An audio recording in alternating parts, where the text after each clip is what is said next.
Hey, what's up, everybody? It's Aiden playing on the Tri-State Legacy account, and I've been playing some Cloud Post over this holiday season. And I've got some leagues in that I'm going to commentate over with. I'm going to do it quick and dirty like, no editing, just going to kind of give you some commentary. We're going to replay them at a fast speed, and we're going to stop every once in a while and talk about important things like this hand. This hand realistically could have been a mulligan, but I kept it on the strength of crop rotation plus forest because often that's enough to glue the hand together. I really consider this a 6-card hand since Glacial Chasm's in it, and realistically speaking, I should have mulled this, but it ends up being just on the cusp of good enough with forest and crop rotation. Looking back on it, I think I should have in the blind mulled this, but I kept it. My opponent gives me the turn 1 show and tell, which is that great stuff. I go with Thought-Knot Seer. So I want to talk about that. So you got some options here. You can realistically go with Forest to have up crop rotation, but I wouldn't do that because you're crop rotating for Karakas anyway, and that's in your hand. So the next logical choice would be, just put the Karakas in, bounce that on his end step, and then you have a mana next turn.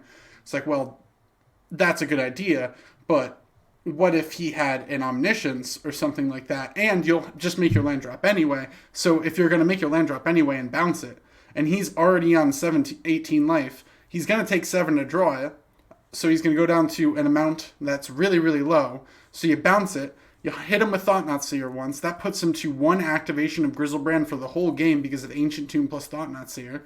So that seems pretty good. So the last reason that I chose Thought-Knot Seer was when they show and tell, there's really 3 things that they can be putting in. Most of the time, it's Griselbrand, Emrakul, or Omniscience. If it's Omniscience in this situation, I'm probably screwed, but Thought-Knot Seer can kind of bail me out. And then the Karakas in my hand would bail me out in the other 2 situations. So since that's all good, I'm able to take a Thought-Knot Seer, and I saw Force of Will, 2 cantrips, so I like to take the one of, so I took the Force of Will, so my crop rotation would be guarded. So then he can't cantrip anyway because he has no access to green. 2 cards left in hand, access to blue because he both has cantrips. So I take the Force as the only usable card, and he essentially has a Griselbrand plus 2 unusable cards. So the Thought-Knot Seer comes down, take the Force of Will, head off into the next turn with the plan of playing Karakas, Bounce, Punch. So in response, he draws 7 as you'd predict, goes up to 9 cards, so it's 7 plus Brainstorm, Ponder. I come in, hit for 4.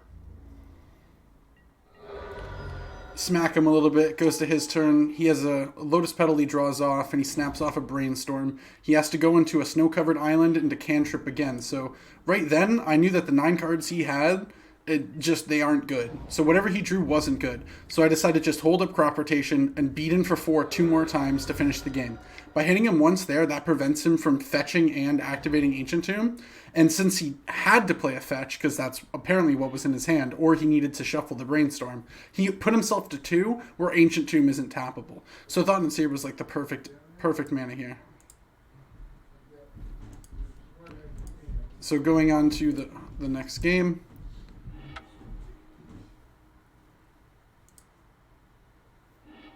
So against Show and Tell, I keep a hand with Once Upon a Time, 2 green sources. I have the Sphere to put in on against the Show and Tell in case he has Omniscience. So the only time they'll really Show and Tell against a Cloud Post player if they're good is when they have Omniscience. But if you put in Sphere, that'll stop the Omniscience because it'll make everything cost 1, which will give you a turn. And that often is exactly what you need, just a turn when they Show and Tell. So my opponent spends the first turn cantripping. I get to a Thought-Knot Seer to have an extra thing to put in for a Show and Tell. Plus that would let me jam a Sphere of Resistance. My opponent plays an Arcane Artisan off a Lotus Petal, so they're at card disadvantage. So I figure they either have a threat and they're kind of they're gonna get to it. So I wanted to get out the crop rotation, get to my Karakas, then off the Karakas play the Sphere. This way I have the Karakas, and I don't have to ever cast the crop rotation to get a Karakas with Sphere in play, because I don't want to pay 2 mana. I'm going to play really tight on mana, keep my mana open, and force him to play the game of I can only cantrip once a turn or activate Arcane Artisan. So the sphere is preventing him from double, triple cantripping, which is really, really, really strong here. He has a handful of cantrips and 3 lands, but he can only cast 1 a turn. And in order to keep up Force of Will, he has to keep up mana. So it makes his Force of Wills really, really, really bad. So I really like Sphere against the Show and Tell decks here. So the Arcane Artisan comes down and still hasn't really done anything. It's a 0/3, and since he hasn't drawn anything, there's nothing for him to be doing. And even if he can put in an Emrakul, say in his hand he has an Emrakul, he wouldn't do that because I just bounce it with Karakas, and then it's a huge waste of his own time. The Show and Tell, I put in Thought-Knot Seer because it's better than nothing. He has Omniscience. I reach in, I snag out his Ponder, I guess, and then he has absolutely nothing and finish beating in. Because he can block 1, but then he still takes some. And I guess he just didn't want to play anymore because I had a quick combo coming up anyway, and his Omniscience plus Arcane Artisan wasn't getting him anywhere with the Spheres and the Pithing Needles on sneak attack. So the poor guy, despite having turn 1 Show and Tell, never got to the end game. So going into our second game, this was a best of 3 that we played 3 of. I keep a hand with only 2 lands, but it's got Reclaimer Crop Rotation. It looks great. My opponent goes all in on a fast dredge hand, which is exactly what you want to see when you're a Bojuka Bog deck. And I'm a Bojuka Bog deck, so Forest Crop Rotation into getting a bog him out, and then the rest of the game you just need to ride something to victory. The sad thing being that I couldn't crop rotate a non-green source, so I'm going to have to go get this green source with an Expedition map. This is one of the times where Hickory Woodlot really shines, because Hickory Woodlot in this case would be able to get me anything that I want. But I got a fetch land, because let's get an Elvish Reclaimer into play now, I suppose, is way smarter. I guess that kind of explains why I've cut the Hickory Woodlots, because you really just need the green to jam the Reclaimers into play as fast as possible, and the Reclaimers will just stop the Dredge deck from doing anything. But the Hickory Woodlot does get got in order to get double green for Titan, in order to just close out the game. At this point, the game is completely over. It really did end turn 1 on my turn, when I took his all-in and slapped him with the I have a Bojuka Bog. So that was pretty good. So now we're just cropping around, playing, having fun, bogging him a little bit more. Don't let him get anything. We got 3 bogs, so might as well play with our food, I guess. He gets in the air, doesn't really matter. I can attack with Titan, and oh boy, this game's over. Let the Death Touch creature do Death Touch things and just slam an Eldrazi, because that's what we do. So I get to see that he has a Hogak in play, in his hand, excuse me, which has been an interesting component of the Dredge decks recently. Makes Karakas actually kind of decent against them, which has been a very interesting concept, where Karakas is kind of decent against the Dredge Hogak deck. So that was game 1. Just he goes all in, I blow him out. And this game too, pay attention to his hand. So he mulls to 5 in order to go Leyline land Putrid Imp. So he mulls really hard in order to get Leyline of Sanctity, which in a Surgical Extraction later on, I figure out he's running 2 of them in his deck, in his 75. So he sideboards them both in with the plan of mull to them really hard against a Bojuka Bog deck, with the concept of the Bojuka Bog deck player not bringing in enchantment hate because you're Dredge, which makes a lot of sense. And I get completely got by this. I was not prepared. I didn't know Dredge was playing 2 Leyline of Sanctity in the sideboard for the Bojuka Bog decks. I just get caught. Pants around ankles, and my belt firmly securing them. And whilst I can get to my Tabernacle, and the Bojuka Bog in my hand is literally doing nothing, and my opponent just runs away with this Putrid Imp, I am just unable to interact on the access because he perfectly gets me with Leyline of Sanctity. And I just think to myself, alright, I Surgical Extracted him. I saw he had 2. I'm just going to run it back, hope that he can't keep a hand with Leyline on game 3, and then just bog him a quadrillion times and end the game and take my easy W home. And that's when I learned that my opponent's actually a fairly competent dredge player. So I begin offering them like this horrific board state to resolve on MTGO. It's horrific. The Tabernacle, like the way that this all stacks up, is just absolutely abysmal. So he's clapping me with these Icarids, which are like the perfect card to get through a Tabernacle with. And Ashen Rider's my Tabernacle and kills me that way. So Ashen Rider came in, finished me off, and going into game 3, watch his hand, 7 into mulls to 4 to play a Leyline in 3 cards. I go, okay, he's only got 3 cards. How good can they be? It's Mana Confluence, LED, Putrid Imp. I go, okay, cool. But what's the chance the last card is the Dredger, and he literally had the perfect mull to 5 or 4, whatever it is. It was a great troll too. I was like, oh, nice opponent. You deserve this one. So my opponent's gonna dredge out, and I am none prepared, not ready for it, and he gets me. So the reason that the Walking Ballista is here, whilst I trimmed all my other threats like Ulamog, is because Walking Ballista can sacrifice itself to exile all your opponent's Bridge from Belows. Excuse me about the yawn. And exiling the Bridge from Blows is really good. As you can see here, with the 2 bridges in his exile zone, by shooting the Narcomoeba, I was able to get both those out. And now the Icarid, they get to chew some stuff up. And he really just gets to pound in with these 3-1s, 1-1s, and 2-2s. And that's actually just going to kill me pretty quick. Cabal Therapy prevents me from getting over the top, which was the original game plan. Like, this hand was fast enough. And never really got to it. I suppose I could have played Ayavugan and tutored, but I trim my Ulamog and Emrakul in this matchup, keeping in Promised End and Thought-Knot Seers and Walking Ballista. So I instead crop rotate for Glacial Chasm, knowing that he can't beat that, and then just ride Glacial Chasm, hoping that I draw into just like another Cloud Post off the top would be great. But I instead draw Sphere. I decide not to play it because he's behind a Glacial Chasm with no way to break it. So I don't commit the Sphere to play because I don't want to constrain my own mana.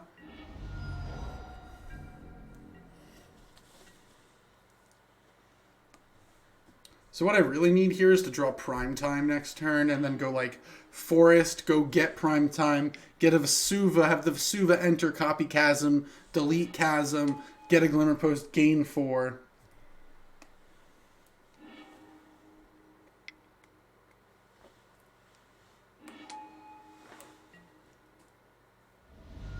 So I draw the crop rotation, and even then there's not much I can do. Like, I could crop rotate to go get, in my upcoming upkeep, I can crop rotate away a Forest to go get a Stage, and then copy the Glacial Chasm, and then have a Stage. But I accidentally let it go and was unable to recover it. But it's kind of reasonable that like nothing would have happened here. Like, I can say I played that perfectly where I did what I said and I got the Ayavugan into play and I tutored. I would have tutored and the only targets in my deck would have been 2 Thought-Knot Seers. And it just didn't line up. This Leyline of Sanctity I need to remember against Dredge to bring in my Force of Vigors. And this was just me being a little bit unexperienced against a better player. And learning something out of it, which is pretty good. Alright, next person on the list was this guy.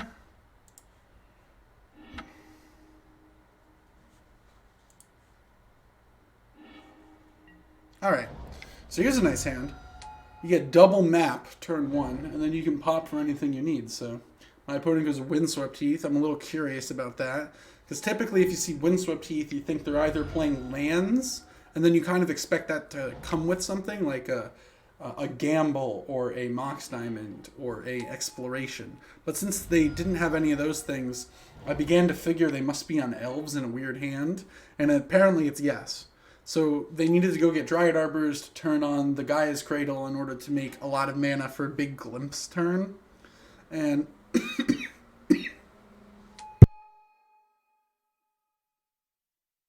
sorry, I had to cough. So Here we can see the power of Wirewood Symbiote. So if you're ever in a situation where you have a Needle main and you're playing against elves, or you have Needles inside and you want to bring them in against elves, you always name Wirewood Symbiote. Stop being stupid. Just always name Wirewood Symbiote. The only other thing I could see going for would be naming Elvish Reclaimer if they have an Elvish Reclaimer in play and you don't, and they're going to go get something like a Karakas to stop your 2020. That's kind of unfortunate, and you just have to hope that doesn't happen. But there are some Elves lists currently playing the Reclaimer package because it's a really good card. And for them, it does go get Cradle. Excuse me about the yawn. So my opponent hoofs out and swings with a bunch of big creatures thinking I'm dead. Crop rotate around, sack a thing. Keeping up my Ancient Tomb. Say okay. Wait for my opponent to go to end step. That's okay. My opponent names instant, which is kind of wild to me. Sure, like I had a crop rotation in my hand, but like I would have named either artifact or I would have named... I'm pretty sure you can name like anything with this thing. Yeah, Planeswalker to stop Ugin or Sorcery to stop the Allah's Dust out of 12 posts. Like instant was just an interesting choice. I don't know why he's so scared of it. Because what instants am I casting with no colored mana? I don't know. Thought that was weird. So I make a 2020 here. And I know he really just went for the Archon because it has flying and can, block Merit Lage. But Sir Jerry Step naming green, like all of his blockers that have reach/flying in elves right now are all still green. So you just Sir Jerry Step past it. So the other one is Wildborn Preserver besides Archon. That has reach, not flying, but that still blocks Merit Lage.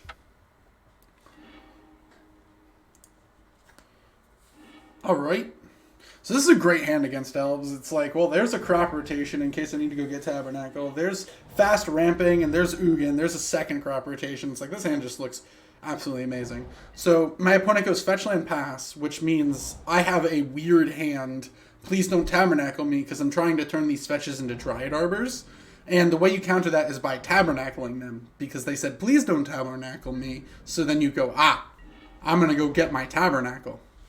So passing with your crop rotation up is always a great idea, and the Tabernacle prevents them from getting Dryad Arbor. And then you can see the real depths of how weird my opponent's hand is with the with the Reclamation Sage coming down and naming nothing.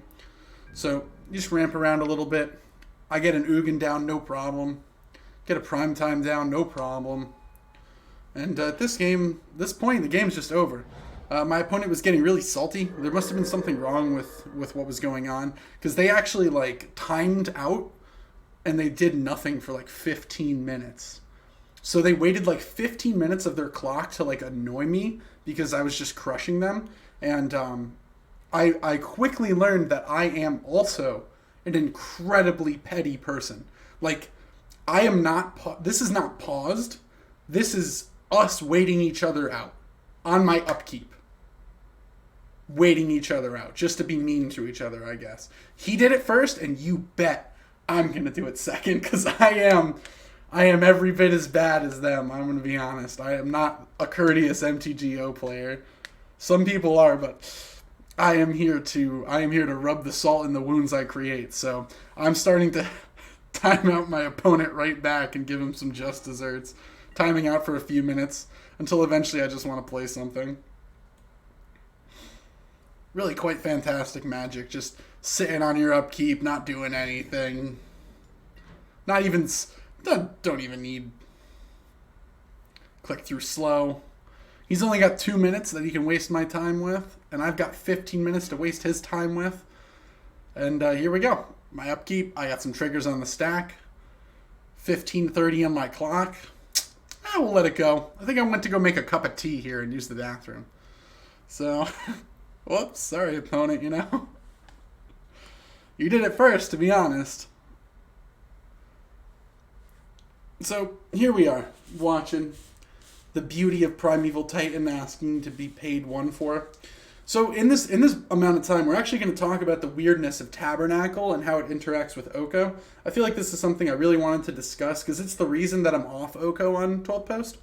When you turn something into an elk, and then you play Tabernacle, that textless elk gets the Tabernacle ability, But if you make an elk whilst the tabernacle is in play, the elk that you create will be textless, as Oko indicates, as Oko says. And the way that Oko says textless means no text. That means Tabernacle's text of, at the beginning of your upkeep, destroy this creature unless you pay 1 does not exist. Because as you can read right there, Tabernacle says all creatures have. And something can't have text that says all creatures have if they are a textless elk. And here we are, 4 minutes still into me making tea and taking a crap to annoy my opponent right back. Still on my upkeep. 4 minutes in, talking about elks. So that's why I'm off of Oko. I have considered doing the super light blue splash to get him still into the main. Like splashing maybe 1 island in the deck, 1 trop in the deck, and then playing like 2 Okos to have main. The reason that I would do that is because it's kind of like having a sideboard card main.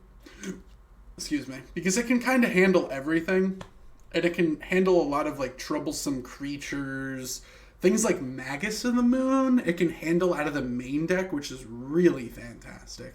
It can handle like show and tell targets, which is really nice. It can handle reanimated creatures like Tidespout Tyrant, which is really nice. It can take out an opposing Pithing Needle on something like an Ugin or whatnot in a sideboarded game.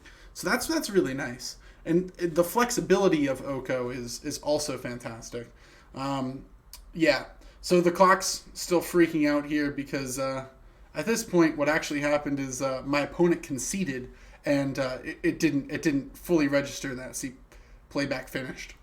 So yeah, my opponent concedes here. All right, going on to the next game. So I played some Vintage Cube. That didn't go so well, but God, I had a fun time. I got to turn 1 channel out a Kozilek, old one, because you know I'm jamming Eldrazi in my vintage decks because that's just what we do. So here is a very interesting hand. This is the double Once Upon a Time hand, and we're able to turn 0 Once Upon a Time to get to a forest, which ends up being pretty important because the forest gets you. It gets you access to your second Once Upon a Time and Star 2 and Primeval Titan. My opponent, Mana Bonds, shows that they got nothing, fills their whole yard, Life from the Loams gets back the Windswept Teeth, and shows that they're just going to try and loan me out. I stay calm. In this situation, you could start freaking out, and some people start trying to jam things when you really shouldn't be doing that, and I just keep calm. I gain a life. Put all the Punishing Fire abilities onto the stack, and then bog. So doing that in real life is really nice too. Put them all in the stack and then going bogs on top. There we go. Give him the good old smacky wacky. Now my opponent's on the infamous, I went all in on Mana Bond and it didn't work out because it's a 1-of in my 75 plan. And I get to just rip the lands player apart because when lands is top decking without anything in play, it's actually a horrible deck because most of it's lands. And unlike our deck that's mostly lands, they don't tutor a win condition and cast it and kill your opponent. Our lands do that. So the longer it goes that we're just top decking a land, the better. My opponent can go get a Dark Depths all day, whatever. I mean, sounds great to me. I'll just copy that on your end step. Poor guy completely forgets, sends me a message that I don't think I can view, sadly. And if I could, I'm sorry. Pretty sure it was him saying, like, oops. So a lot of lands players forget that your opponent can also have a Thespian stage, which is kind of funny. So here is like the perfect hand against lands. I have anti-2020 card in Maze of Ith, so I can stop a quick 2020. I have Pithing Needle to shut off Thespian stage or to shut off something else that's important. I have Mirage Mirror to copy a Dark Depths.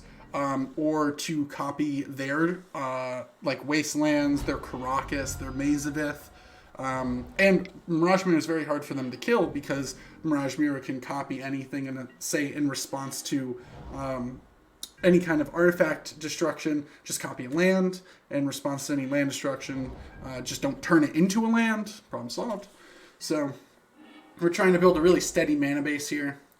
Running out our Reclaimers, running out our Mirror. Because the sooner you can get Mirror down with double basic, the sooner that you just roll your lands opponent. He makes what I considered a critical mistake in Krosan Gripping my Pithing Needle just because he wants to start wastelanding me. But that actually allows me to keep a Mirage Mirror, and now I can have the Mirage Mirror such that if he were to try and hit it with a Krosan Grip, I can start like copying. So with Elvish Reclaimer getting into play, and Mirage Mirror being able to copy it, if I really want to, I can do a lot of damage to the poor guy. So pop a map, Bog, get that Life from the Loam out of there. My opponent cycles a Tranquil Thicket. Gets back his card. That's fine, because now he'll wasteland me, and then bring back that.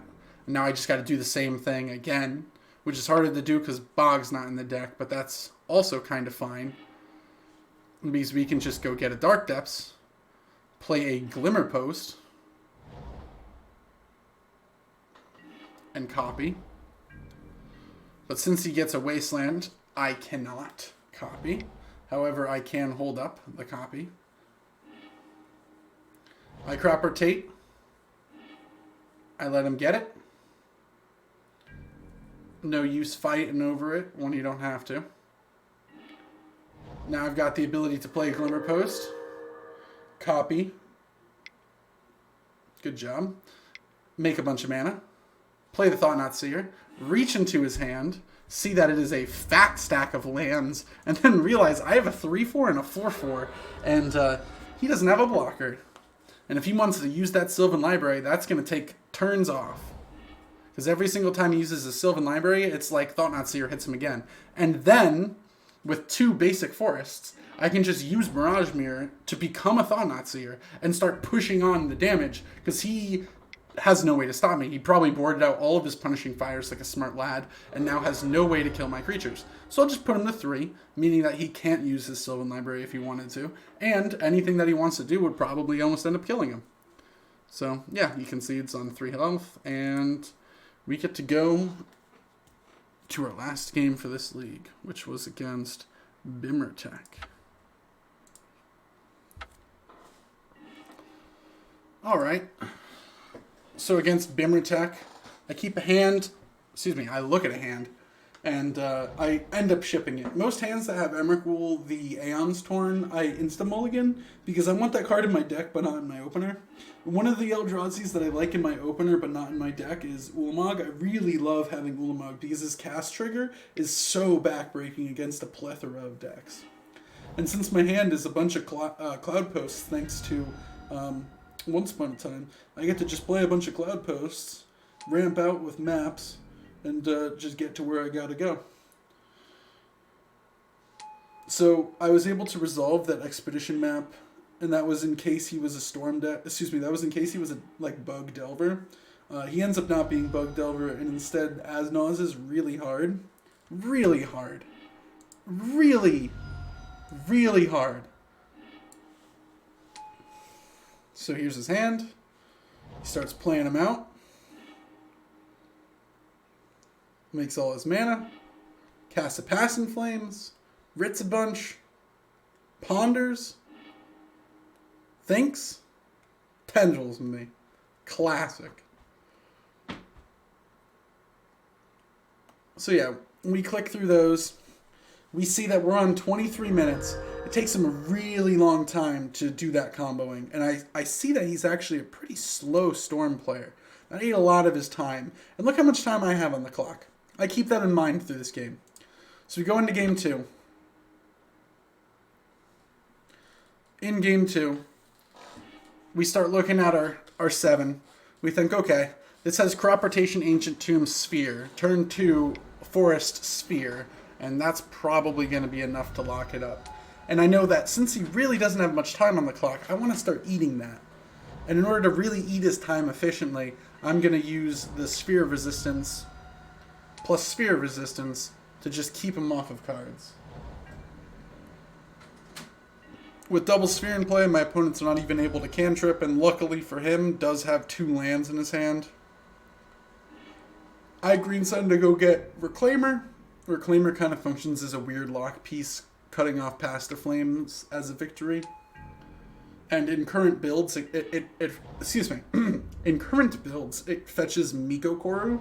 Miko Koru is a sideboard card that I really have enjoyed having in the 75 because you go get that on an off turn against Storm, such as this one. Right now, I'd be getting, if I wasn't lining up the kill, I'd be getting Miko Koru and then holding up that activation to draw him a card. Drawing him a card is important in case of the Black Tutor that requires you to have a relatively empty hand.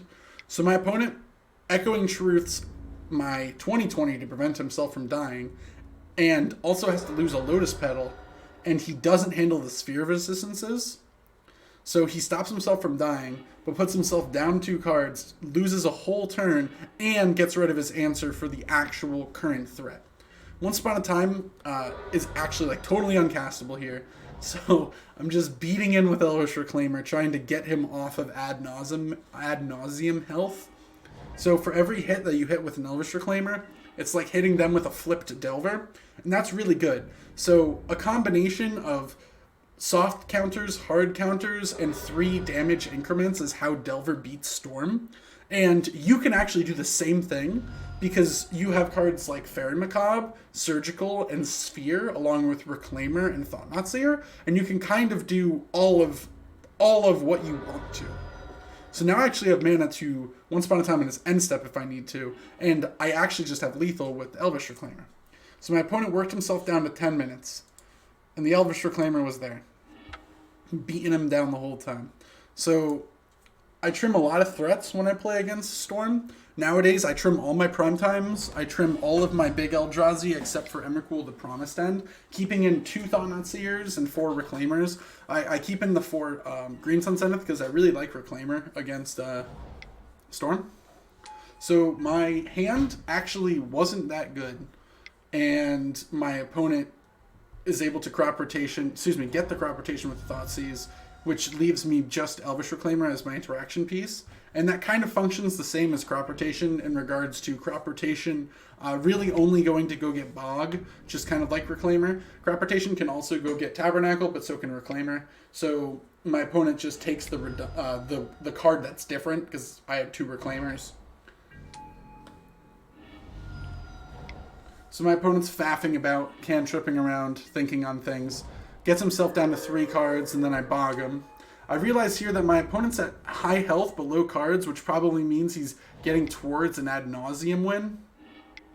My opponent Cabal Writs and then ad nauses. I let it happen. I let him start drawing cards. I'm watching him, seeing what he gets, because I have an Elvish Reclaimer that's activatable here, and my opponent keeps drawing and doesn't draw into cards that give him an instant win before he dies to Cabal Rituals. So he gets chunked here and here. The Hurkyl's Recalls also give him good chunkings, and he basically died to his sideboard cards. Without those 2 cards, he would have gone a little bit deeper and probably got into some win that didn't need the graveyard. The thing about Ad Nauseum is that it often needs to go use the graveyard if you can't get to Infernal Tutor Lion's Eye Diamond enough free mana to cast the tutor.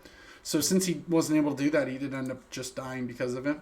And hey, sometimes that happens to Storm decks, especially when you present them that you can go get Bog. It'll prevent them from being able to go get the Bog that they need. So yeah, that's a nice 4-1 league. Thank you very much for watching. Hope you guys enjoyed.